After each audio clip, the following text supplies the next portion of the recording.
কি অবস্থা ভাই? এই তো ভালো, আলহামদুলিল্লাহ। দিলে একটু ফ্রেশ লাগে না? হ্যাঁ, একটু ফ্রেশ লাগছে। হ্যাঁ। তো কিরকম ঘুরতেছেন রাজশাহী? রাজশাহী ভালোই ঘুরছি। কোথায় কোথায় গেলেন চাঁপাইনবাবগঞ্জে আজকে? চাপাই থেকে আমরা চলে আসলাম আজকে সোনা মসজিদ, শিবগঞ্জের সোনা মসজিদে।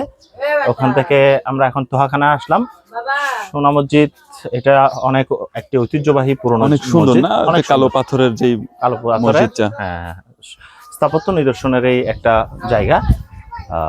এইগুলোতে আসলে আসলে অনেক কিছু দেখা রয়েছে। আমাদের প্রাচীন যে গৌড় রাজধানী ছিল, হ্যাঁ। সেই রাজধানীর এই আসলে শেষ পুরো কীর্তিগুলো এখানে রয়েছে।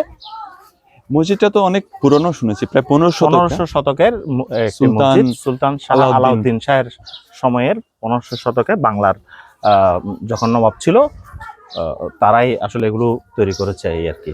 আর কোথায় গেলেন আজকে? তো আসলেন তাহাখানা, কেমন লাগলো? তাহাখানা আসলাম, তাহাখানাও অনেক সুন্দর। এটিও আসলে 1500-1600 শতাব্দীর এই একটি জায়গা।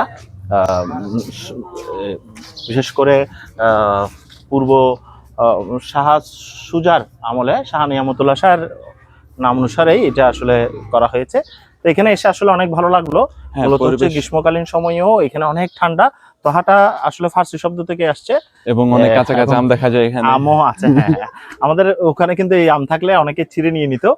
এখানকার মানুষ যথেষ্ট সভ্য আছে। আর এটা সভ্য একটা জিনিস, একটা হচ্ছে অধিক ফলে থাকার কারণে সবার কাছে আছে, যে কারণে কেউ ছেঁড়ার লোভ করে না। এখানে যে আম আছে সেখানে কেউ ছিঁড়ছে না, কিন্তু আমাদের ক্যাফে 24 এর ওখানে আর্মির একটা যে জায়গা, আর্মির প্রশাসনের, ওদেরকে ওখানে লিখে দিতে হয়েছে যে আম পারলে জরিমানা। অর্থাৎ এখানে আম ধরে আছে, কেউ ধরতেছে না। এগুলো লিখিয়েও দিতে হয়নি।